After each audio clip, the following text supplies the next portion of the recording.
Well, let me start off. What we're going to do is I'm going to introduce our distinguished panel members. We're going to keep it conversationally relaxed, I think. I'm going to kick off with a very short description of some work that was sponsored by the RHO and carried out by some colleagues of mine. And I've got just a couple of slides, promise, only 2 or 3. And then we'll go into our sort of panel session, and then we're going to have some Q&A towards the end. And I think we're finishing about 10 to 1. Just looking around quickly, about 10 to 1, and then it's lunch. Okay, well, let me introduce our panel. So my name's John Appleby. As David said, I'm Director of Research and the Chief Economist at the Nuffield Trust. For those who don't know, the Nuffield Trust is an independent, how do we summarise it? Health think tank. I think that's how we'll describe it. Been going since the Second World War. We have an endowment, and we do research, and we do policy analysis and commentary and so on. But let me introduce Dr. Laurie Zephyrin, Senior Vice President, Advancing Health Equity at the Commonwealth Fund. Here. Next along the line, Professor Sir Munir Pirmohamed, who's the David Weatherall Chair in Medicine at the University of Liverpool, and a Scouser, he tells me, and a consultant physician at the Royal Liverpool United Hospital. Dr. Veline L'Espérance, is that too French on there? NIHR Clinical Doctoral Fellow in Primary Care based at King's College, I think, and importantly, recently appointed as a clinical advisor to the observatory focusing on ethnic and racial inequalities relating to genomics and precision medicine. And finally, Dr. Maxine Mackintosh, who leads the diverse data at Genomics England. At some point, you may need to explain very briefly what Genomics England is and what it does. Okay, well, look, I'm going to kick off with a very short presentation of some work, as I say, sponsored by RHO. I think absolutely vital, and it's very basic stuff, and it's getting counting right in routine data sets. I'm going to go over to the lecture.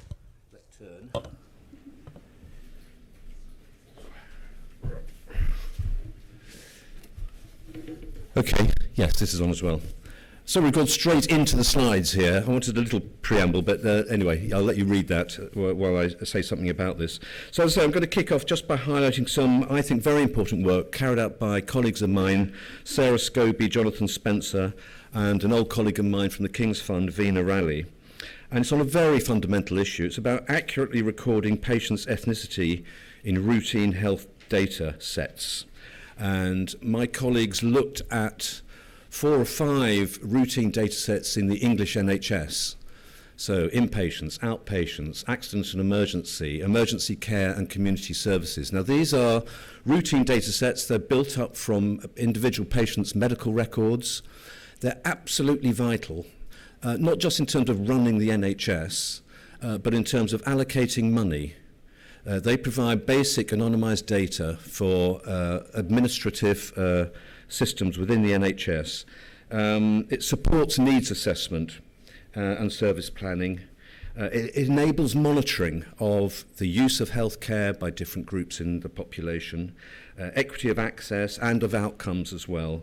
It informs clinical practice, and it really provides the evidence base on which we can judge issues to do with policies on inequity and access and so on. So this data, which is all of us, anybody who's used the NHS will, in a sense, end up in this data. And I was thinking the other day, I was talking to somebody about this, and they said, is it that important, if we don't capture everybody's ethnicity, on these records? And I say, well, imagine if you said that about somebody's age. That we're a little bit lax in terms of age. Well, we know that's important. So it's a very important thing, but we knew relatively little about how accurate the data was and its coverage and so on. Anyway, my colleagues have looked at these data sets. Contains millions and millions of records, by the way, going back over something like 7 or 8 years as well, by specialty, by trust, and so on. So a huge amount of data. And I've just pulled out the top line findings, and they found that there's incomplete ethnicity coding, inconsistent use of codes, There's also a growing proportion of patients' ethnicity recorded as either not known or not stated or other. There's variations by geography and deprivation, and there are data quality problems which disproportionately affect records for minority ethnic patients. So it's not great news. And I just wanted to show a couple of charts on this. So these are the 5 data sets. The top one is, sorry for the acronyms, but that's a community services data set. Then there's an emergency data set, and then there's, which is a new one, and then there's accidents and emergency, outpatients and inpatients. So this basically covers what healthcare does. It doesn't include mental health, by the way, which is an important data set. And you can just see from some of the numbers there, if you look on the right-hand side, the not stated, not known, it's nearly 40% for the community services data set, where it's not known or not stated. And for the others, it can vary between, I think, 13% and 17% for outpatients and inpatients. In some ways, these numbers don't sound huge, but you only need some small percentage of missing data. It depends on the sort of study or the sort of analysis or research that's been carried out. And there are statistical techniques to accommodate missing data, and it's never going to be 100%. But the outcome of this work is that there is a move now to really focus on improving the recording of ethnicity on routine patient records. Just a couple of slides. So this is showing change over time. So my colleagues went back to 2010, looking at the proportion of records with ethnicity not stated. And you can see for some inpatients and outpatients, the situation has got worse, going from 6% to nearly 9% for inpatients where things aren't stated, and 1 in 8 of outpatient records not having a patient ethnicity recorded. By the way, just to give you some absolute numbers, the total number of outpatient appointments per year in England is over 100 million. I don't know who's going to outpatients, because I haven't been for a long time, but anyway, so that's obviously people using outpatients more than once. But that's the sort of volume you're talking about. So some small percentages have big numbers attached to them. And the other thing is it's not spread evenly. So these are the NHS regions of England, from London, South East, South West, East Midlands, down to East of England. And what we've got here is the orangey bars are percentage not stated ethnicity, and the bluey bars are the percentage other groups. And that's another finding, is that increasingly people's ethnicity has been categorized into groups of other, not just other, but other Asian, other black, other white, and so on. And just to look at London, nearly 1 in 4 inpatient records in London are missing an ethnicity coding.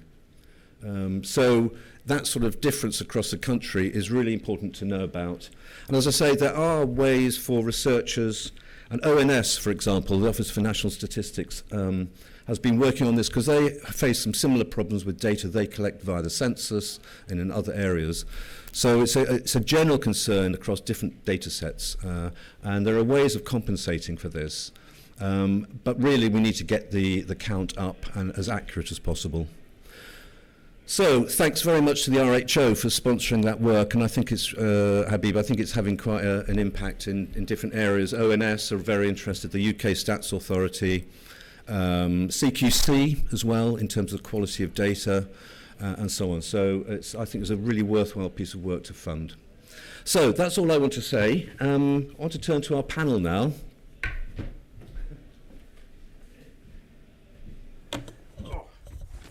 And sort of go in order.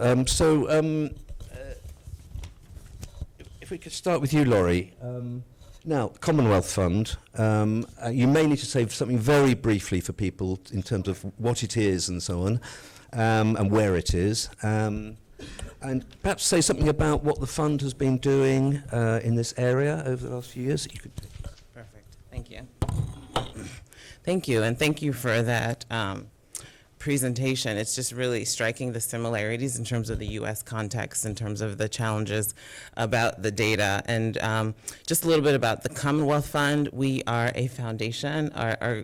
We've been around for about 100 years. I haven't been there for 100 years. But it's been around for 100 years, and our focus is to help promote and create a high-performing healthcare system in the U.S. We look to global examples on with other countries that are doing it better as well, and want to learn from those global examples. We essentially do this by funding research and doing our own research, and I'll talk a little bit about that as well. But I wanted to highlight, just to take off from what you were just talking about, John, when we think about collecting and reporting hard data, the importance of segmenting data by race and ethnicity is really critical and not commonplace. And as we saw early in the pandemic, and Dr. LeBird talked about this yesterday from her vantage point at the CDC, this lack of data early in the pandemic really covered what was going on in terms of just the deep inequities that was happening with the COVID-19 pandemic. And so definitely the gap really limits our awareness and ability to implement equity-focused interventions. Because when we think about data, it's why do we want the data? What are we going to do with this data, right? And as I think about it, it helps us establish accountability and allows us to strategically address these health inequities. And it's important to say, I know we're talking about data, but segmenting and measuring health outcomes by race and socioeconomic status should be a starting point as opposed to just the end goal, because measurement alone is critical, but definitely not sufficient. If we think about our work at the Commonwealth Fund, we utilize data a lot. We fund a range of studies and research to support changing policy and changing practice to really create a high-performing health system. And so we use information to help change the conversation, and I'll provide some examples of that as well. And part of it is we think about, as Dr. Blumenthal says, who's the president of the foundation, trying to think of the right information, right, at the right time, having information that's credible, valid, persuasive, and really has data stories is really important. And also presenting to the right people, whether you're talking about community-based organizations that can utilize it for advocacy, or policymakers, or health system leaders as well. So I'd love to just maybe give 3 examples of some of the work that we've either done directly at the Commonwealth Fund or supported through our grant making. And we've realized, like, now more than ever, we have to be creative about the types of research and data we're seeking to be able to generate and generate information and define the inequities and the disparities that we're seeing and create opportunities to eliminate them. And so we have data where we're conducting new analyses to clarify causes of health disparities, or collecting qualitative data to really assess the mindset of the general public, or gathering data from multiple data sources to conduct national and local analyses. So one example is we developed a state-by-state scorecard of racial and ethnic disparities. The fund, we've historically produced performance scorecards, and to be able to compare across states, which are the best states for healthcare or provide the best quality and the best outcomes. But traditionally, none of those measures have really focused on equity as well. So this is the first time we've actually created a state-by-state scorecard that highlighted disparities that existed across 24 health indicators, across outcomes, quality, for example. And what this showed, this is our Achieving Racial and Ethnic Equity in the U.S. Healthcare. It's our performance scorecard. I'm happy to share that link as well. But what we found, which probably wasn't a surprise, but definitely shocking to see in print, we found that nearly in every state, Black Americans were more likely than white Americans to die from preventable and treatable conditions. And that was exacerbated by lack of timely, high-quality health care. And so across all of these indicators, and we also looked across other varying race and ethnicity as well. And so what did we do with this data? Well, states were actually very interested in their own data. and how they compare to others. And we were able to have conversations with several state leaders and insurance leaders on the line who wanted to understand more about their data. And this really generated and sparked a conversation about racial and ethnic disparities across states. And this is something that we're going to continue to do in our state-by-state comparisons. Another area that we've recently done work on, we conducted an analysis to quantify the costs of maternal morbidity, for example, to the U.S. healthcare system. For a long time, as a practicing OBGYN, I would often see patients who may not have come to the healthcare system for a long time because they just had a tragic or just difficult experience from birth or some significant morbidity. And it just had me wondering, what are the costs of that to the healthcare system? How many people are not coming back because of traumatic birth experiences? What does that cost in terms of, access to healthcare, quality of life, et cetera? And so we actually were able to do an analysis to really quantify the costs of maternal morbidity to the U.S. healthcare system. As we know, there are about 10 times, the morbidity to mortality in the U.S., actually probably about 100 times. And so what we found was that we estimated a cost of $32 billion over 5 years of lost costs to the U.S. healthcare system as a result of maternal morbidity, so sort of near-death experiences. And that's probably the floor because there wasn't enough data to actually look at all the measures that we wanted to look at. But, I do think sometimes these economic analyses are helpful to capture the attention of policymakers and also create additional questions for payers and healthcare systems to think about, well, what are we actually losing in terms of social costs and other costs, and what do we need to gain and to change based on this data? So it's definitely something that we'll continue to look at as well. And the last piece of work that we recently supported was with the African American Research Collaborative, which is an amazing collection of researchers, pollsters, community leaders really coming together to do research. And what we supported them to do a survey of over 12,000 Americans during the early in the COVID-19 pandemic to understand, reasons for low vaccine uptake, better understand mistreatment of patients and distrust. And through this project, we were really able to better understand the experience of African Americans, Native Americans, Asian Americans, their experiences around and concerns around vaccine access, their opinions about vaccine. And this work, it was more than just publishing it in a peer-reviewed journal. It was like what was really interesting and important about this work is the data was publicly accessible to everyone. There's actually a website. Anyone could use the data, from media to community leaders.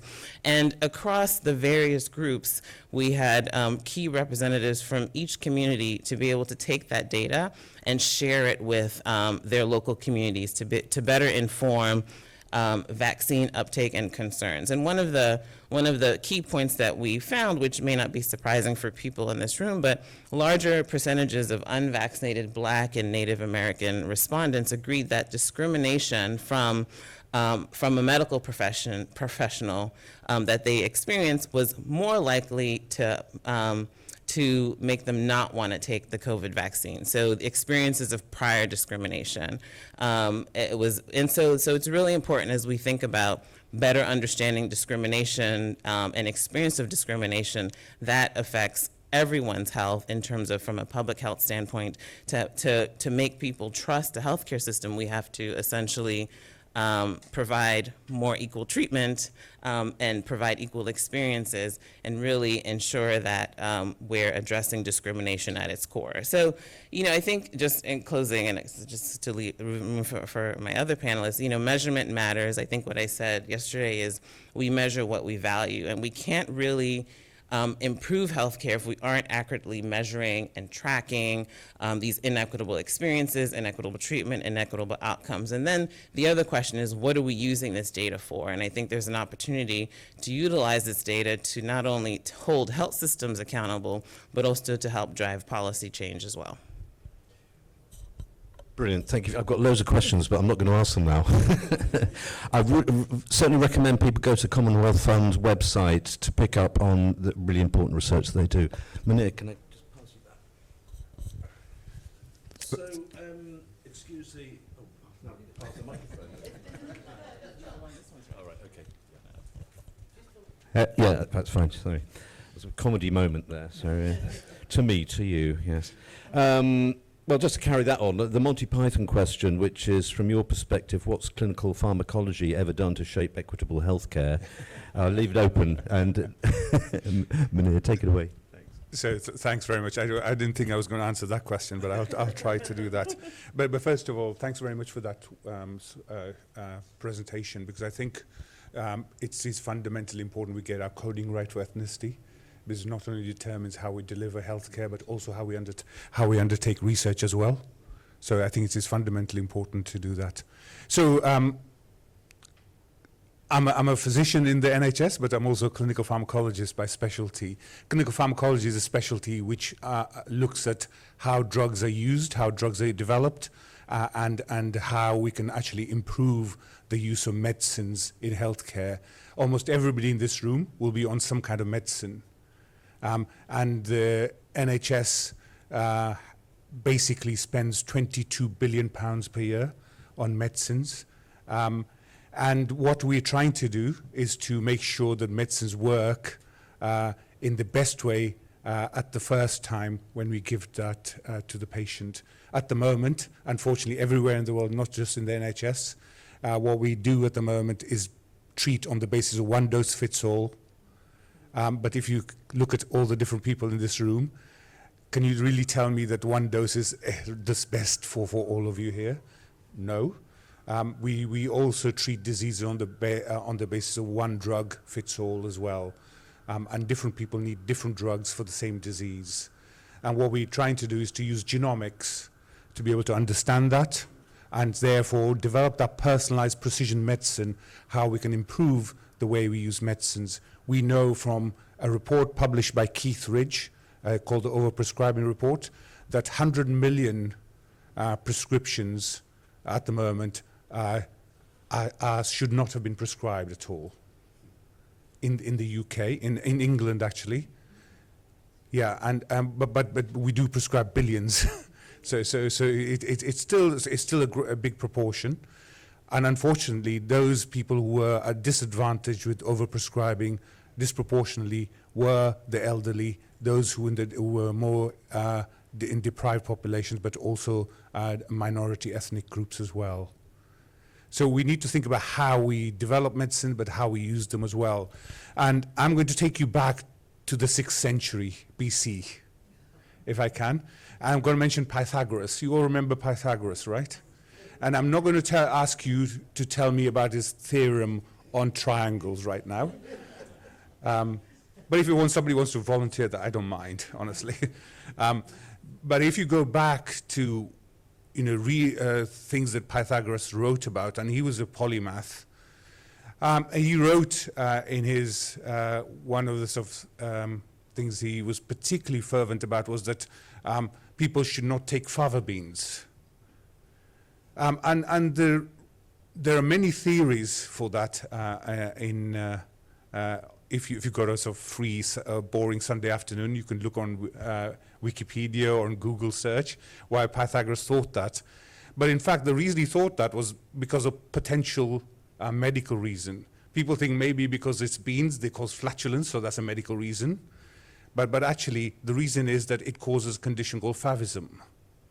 Favism is when certain people take beans, eat beans, and it causes hemolysis or breakdown of red blood cells, such that the hemoglobin then comes out of your red blood cells and clogs your kidneys and causes renal failure. And that we now know is because of a deficiency of glucose 6-phosphate dehydrogenase. That is the commonest human enzyme deficiency in the world.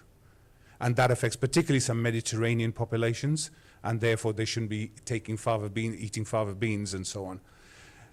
It's relatively rare in this country, but actually if you look at African populations, it is common. The reason it's common in African populations is because it protects against malaria.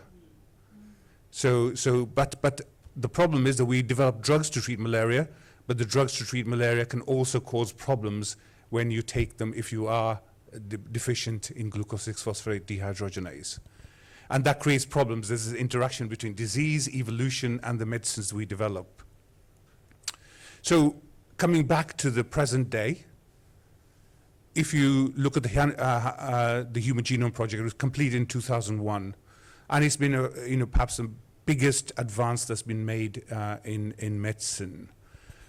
And what we should be doing is learning from that and really trying to develop new medicines. And that is, genomics is going to have an important effect in developing new medicines, also how we use medicines as well. But we've got to do this in an equitable manner. And at the moment, if you look at what's going on, it's 21 years since the Human Genome Project was completed, whether we have enough diversity in our genomics data, and we don't. If you look at some of the sort of data that's available in some of the technologies which used, 97% of all genomics data at the moment that's present, freely available on global databases, comes from European ancestry populations. Only 0.4% is from African ancestry populations, 0.4%, and 2.1% is from Asian populations. And that 2.1% is largely Chinese because of the number of studies that Chinese scientists have been undertaking.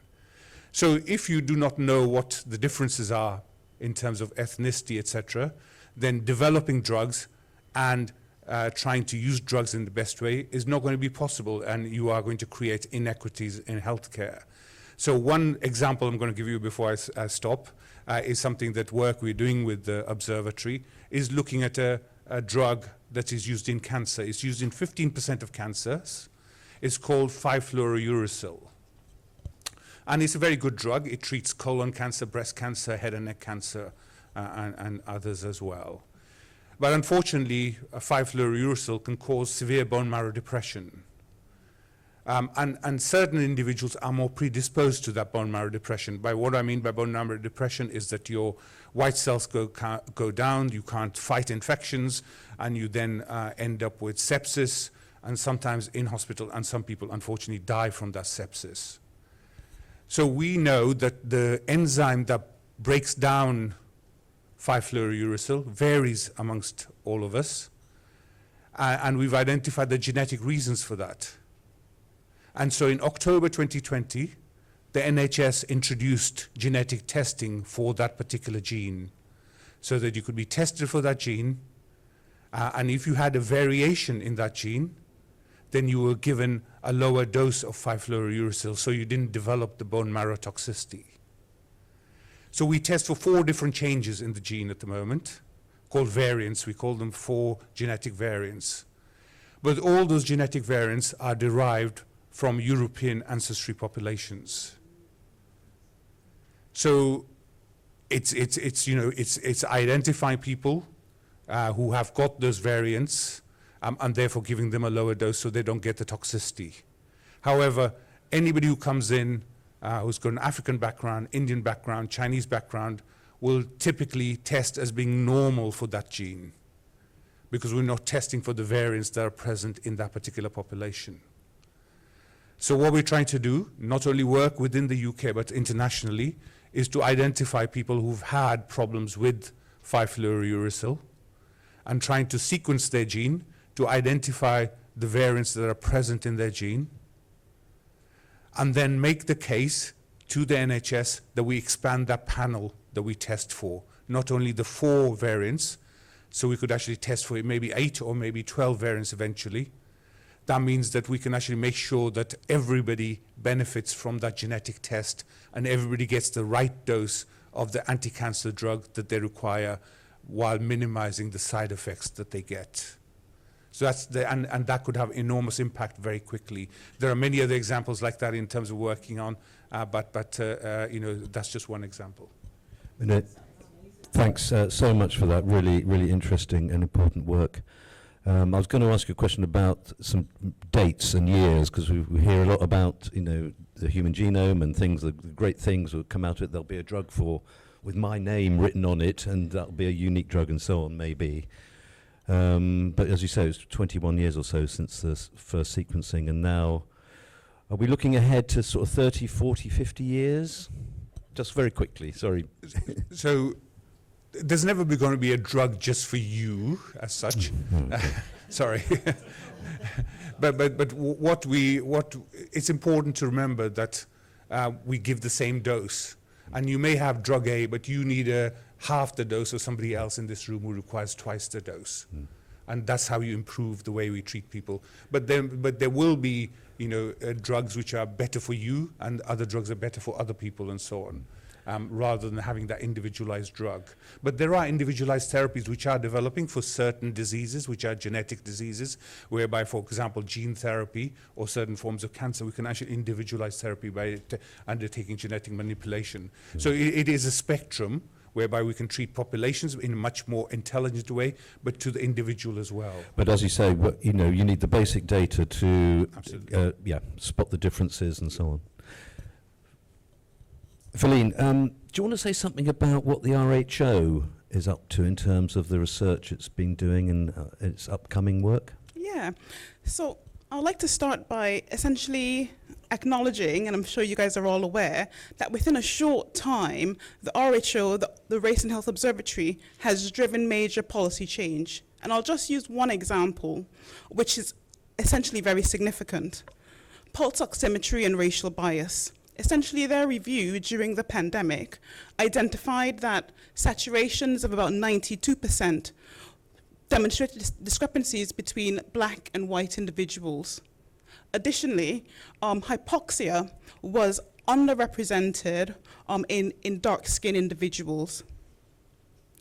And essentially, because of this work, it's led to major policy change in terms of the MHRA updating guidance on how we use pulse oximetries. The NIHR, the major funding body for research for the NHS, essentially had a call looking at diagnostic inaccuracies of pulse oximeters, and that trial has just been funded. And the Secretary of State for Health then essentially launched a review into the health impact of potential bias in medical devices. So essentially, within a 12-month period, a piece of research was able to impact on policy and in future research going forward, which is extremely significant and very important. And as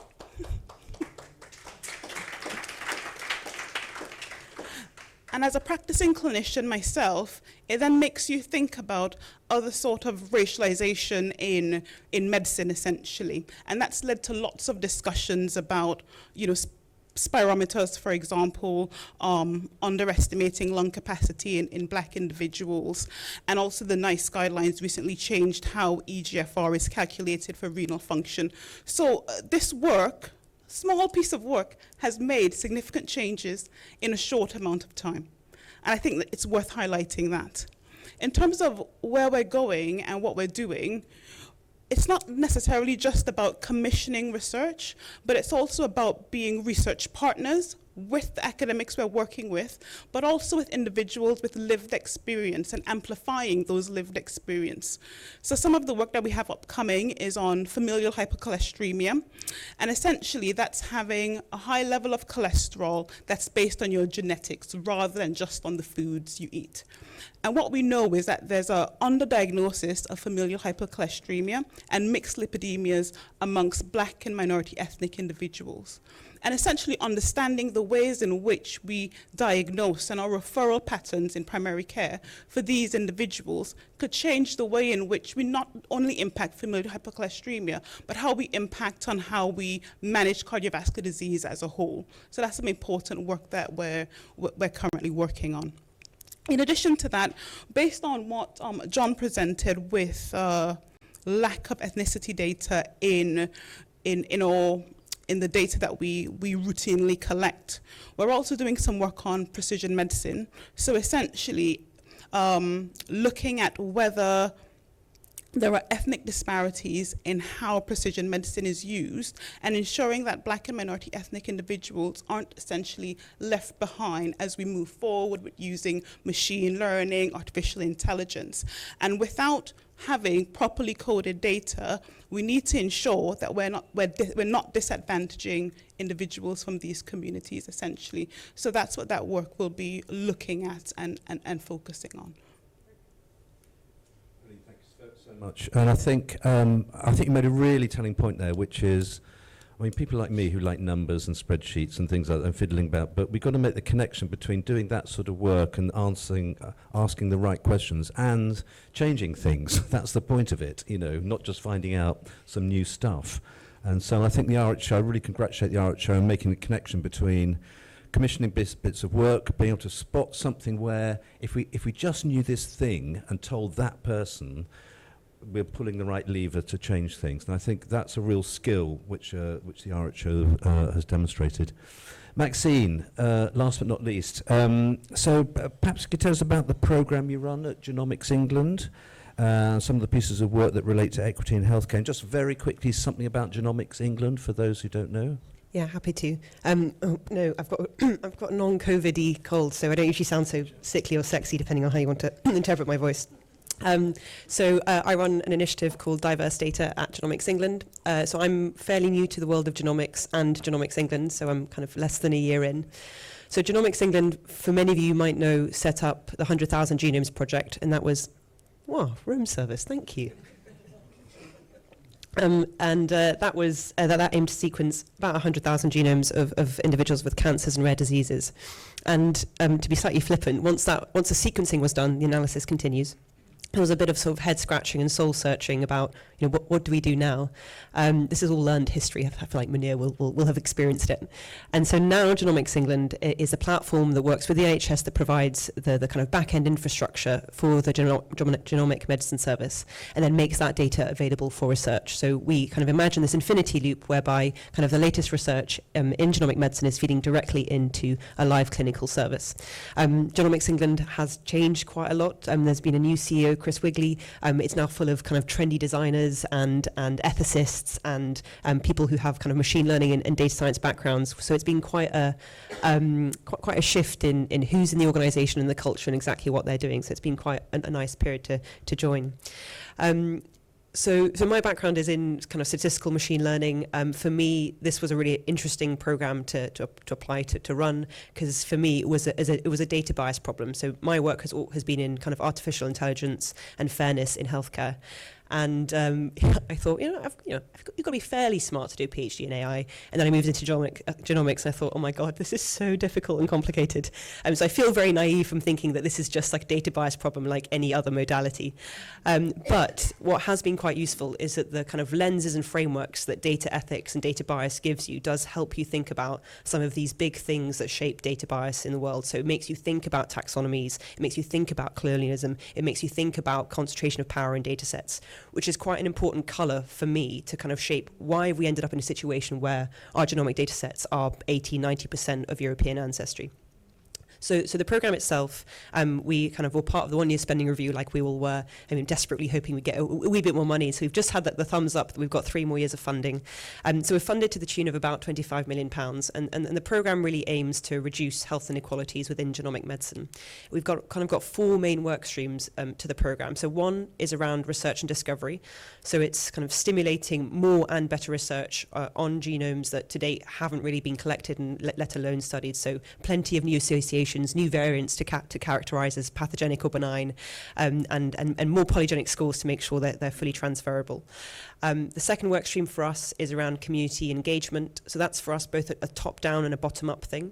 So absolutely we want to work with the community leaders, with patient groups, with participant groups to make sure that we are running the research projects that matter and running them in a way that is most impactful to people.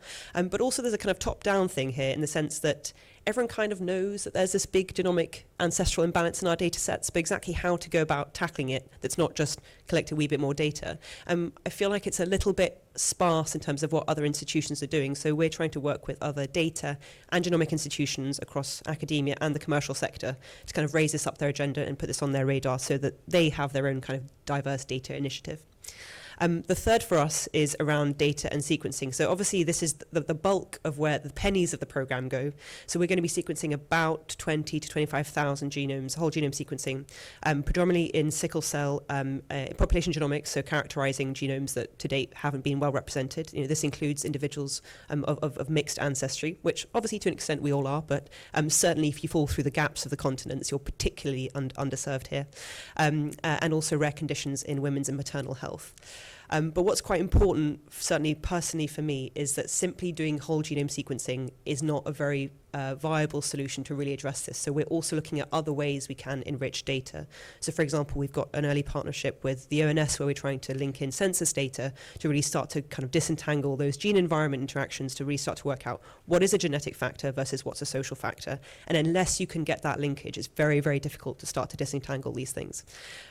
Just because of my background, I'm hugely biased, but I also see a really big role of statistical methods to deal with data missingness here. Whole genome sequencing is expensive, it's complicated, communities don't trust those collecting it, let alone pseudo-government ones like ours.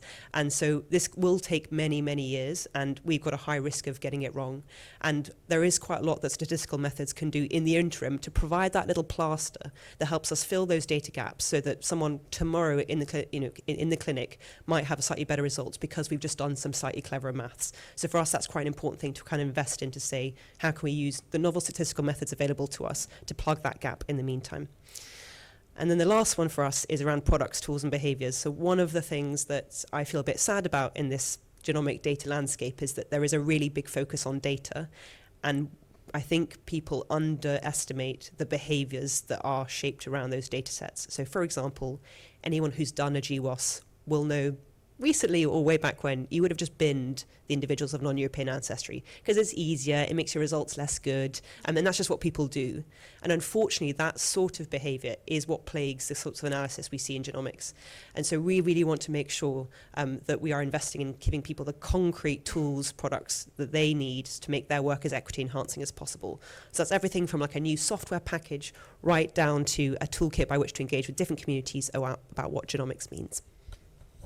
Really, really interesting, Maxine. And yeah, it sort of brings it a bit full circle. As I also mentioned with the coding of ethnicity in routine NHS data sets, we're never going to get it 100% right. Even if you had everybody's ethnicity there'll be disputes about which one and so on and the categories.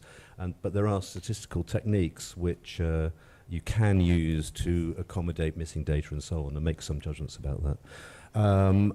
It's pointed out to me you have 5 minutes. Yes, so we're going to have some Q&A, but it's going to be quite speedy. Thank you so much. Just say who you are. I think. Hello, hi. Hi, my name's Evelyn Mentz. Everyone calls me Evie. So, Maxine, did you say data missingness? Yeah, I love that word. I'm going to start using it because I think that there should be more research done on data missingness. So the do not know, unknowns, don't respond, because I think that the data that we get is actually the tip of the iceberg, and the real data is actually in the data missingness data, so to speak. Because I think it's pretty telling that in London, Prof. Appleby, you were saying that, the missing ethnicity coding, how much, that needs robust research. Why is it missing? Is it because, as Dr. LeBird said, we were discussing yesterday, because people don't want to disclose what their ethnicity is because they think the passport police are coming or whatever, immigration office? Or is it because of transient populations? Or is it because, do you know what I mean? Language barriers, there's so much stuff. So that's what I wanted to talk about. No, really important point. There was a question, I think, at the back, yes? Can I just add a tiny, as we were doing the response, so there's a thing called structured missingness, if you want to kind of do a bit of a wee Google, and that really is about identifying things not missing at random, and structured missingness is really the encoding of structural biases in data sets, and there you can really use a lot of statistical methods to help work out exactly why those things are not missing at random. Yeah. Many thanks to the panel. Bola Olabi, Director for the National Healthcare Inequalities Improvement Programme, NHS England. Many thanks to the panel. And Maxine, good to talk to you last night. It's just to underscore the imperative of the conversation that we've just had and taking those actions forward in a very tangible and meaningful way, whether that is the underpinning data sets, as we've just talked about, but actually how the existing data gets disaggregated. Because the learning of the pandemic is that there is a tyranny of the average, whereby if you just average everything out, people get disappeared. So as we look at the missingness question, I think it's also important to address the question of the tendency to simply aggregate and therefore miss where the disparities lie, just to underscore the direction of travel. Thank you. I'll take one more question, yes. Just here. Thank you. Patricia Hewitt. I chair the Integrated Care Board for Norfolk and Waveney, which is a population a bit over 1 million, about 96% white. So we are increasingly aware of this, the problem that Bola was really just referring to. But I really wanted to ask whether in this critical work on ethnic, missing data about ethnic and racial difference, are you linking that to the work that's been done around women also being disappeared out of clinical trials because, you know, they might be pregnant and that could be a problem, so let's just exclude them and pretend that the clinical data on men gives us a basis for drug prescription to women. And I'd be really interested in some Munir's comments on that, as well as perhaps Maxine's. Thanks, Patricia. Yeah. So I think that's a really important point. What we need in our clinical trials is representativeness, and that's missing. Often, if you look at the way we use medicines in women, we use it on the basis of data derived from men at the moment. And we know from epidemiological work that women have a 1.5 times higher risk of adverse drug reactions compared to men, because there are many different changes which are going on in women which are not present in men and so on. So we do need that representativeness. And I'm very keen that as we move forward with trials, that we have that representativeness in trials to make sure that when we're developing medicines, the doses of medicines, they are relevant for the particular individual that you're treating in front of you. Because as a doctor in the NHS, I use population-based data to treat the individual sitting in front of me. And I have to make a lot of suppositions to be able to treat that individual, but I want better data to make sure that I give the right drug to the right person at the right time. And the other aspect that we shouldn't forget about is the elderly. The elderly are underrepresented in trials, and we test drugs, medicines, in young, healthy people, but at the moment I treat people who've got 5 diseases and are on 10 drugs, and I have to give the same dose to those individuals. So there's that diversity issue there as well. Thanks for that. Look, I'm going to have to bring this to a close now, but can you join me in thanking our distinguished panel? I think it's been really interesting. Thank you.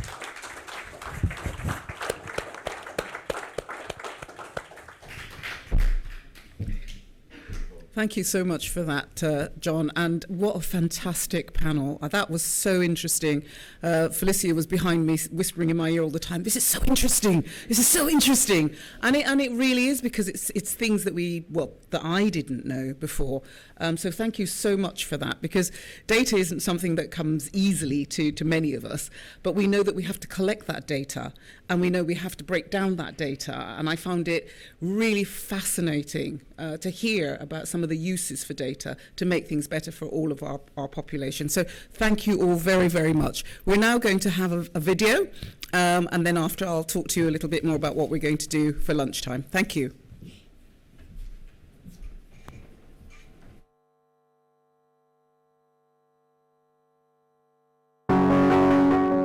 today I just want to share my story at the NHS Race and Observatory Conference about the how and why we need to improve health equity globally.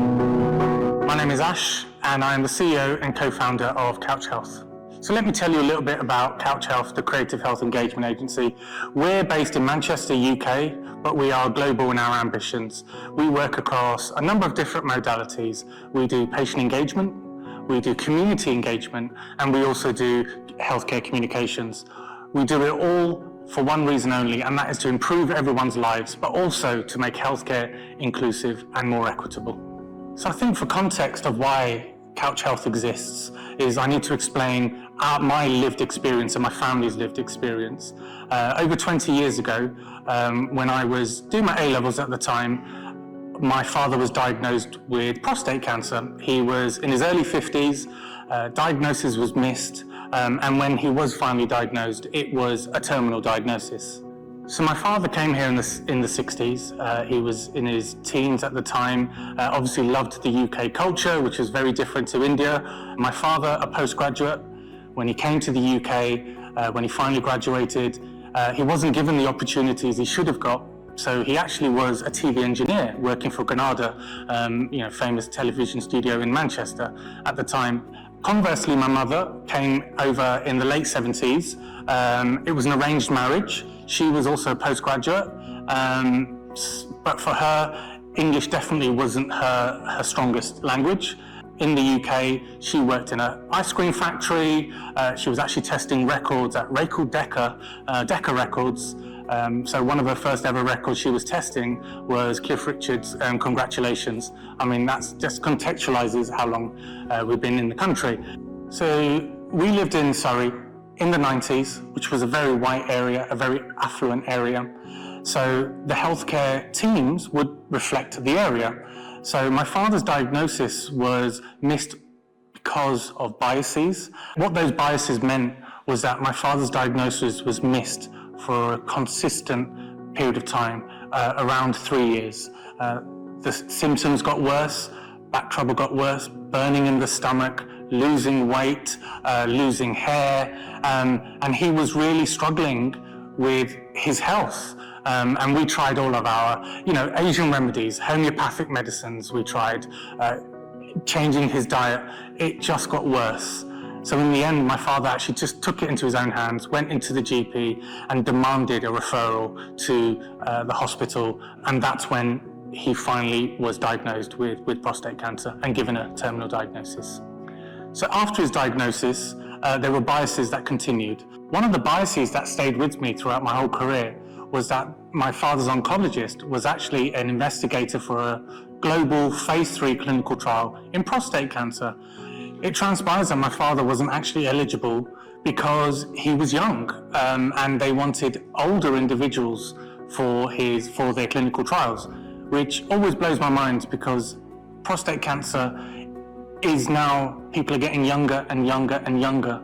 So could we be in a different situation now if my father was involved in the clinical trial? Could I have had 6 months more with my father if he was on that clinical trial?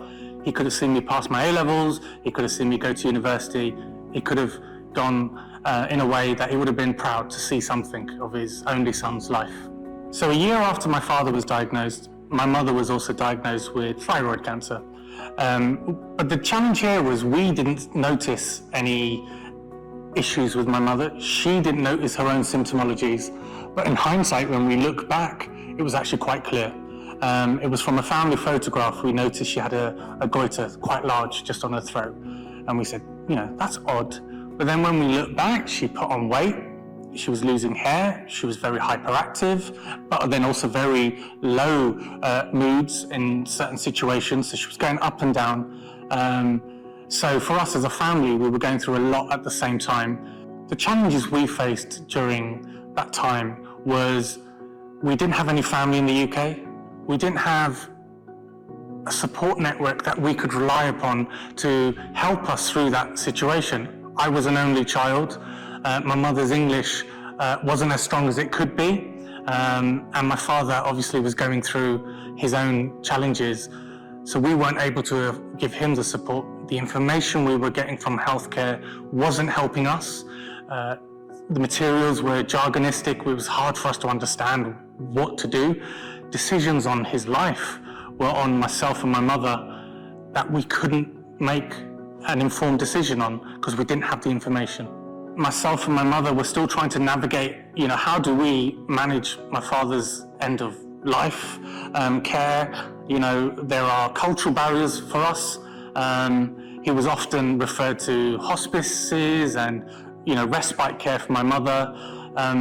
But he would refuse, and from a cultural perspective, we understand that. It's our responsibility to look after our parents, look after our family members. So when he did pass, he actually did pass in a hospice, and I remember this to this day, when he did leave the house for the last time, he was so upset and he was not very happy with myself or my mother. He was like, "You do know I'm never coming back alive." And that's something that stayed with me, and I wish in my life I would address that with the knowledge I have now as an older person. So everything I've learned over the last 20 years is driving couch health forward, into couch health, into demand diversity. Right now, from my perspective, healthcare is not equitable, it's not inclusive, and we need to do more. We need to think about different demographics, different approaches. We're not just talking skin color. We need to talk about socioeconomic status. We need to talk about immigration status. We need to talk about gender, sexuality. There are so many different facets of diversity and inclusion that we need to just ensure we're hitting on all those points to make healthcare equitable. So here at Couch Health, we are using all of our passion, all of those insights to build solutions that really can have an impact on society. Because of my personal experience in clinical trials with my father, our first mission is to try and make clinical trials more equitable. And we're doing that by engaging with communities, engaging with patient groups, and just ensuring we're looking beyond just the patient voice in clinical trial designs, but also family, carers, and community groups as well. So everything I've learned over the last 20 years is driving couch health forward. And our first mission is to make clinical trials more inclusive, based on my own personal experience with my father. And I'm really proud I sit here today and I have a team who are passionate, who are determined, and who bought into the mission to make healthcare more equitable. We have made significant advances in the UK and US to improve this problem. But health equity is a global issue, and what we want to do is level the playing field, and we'll be developing solutions to ensure we achieve that.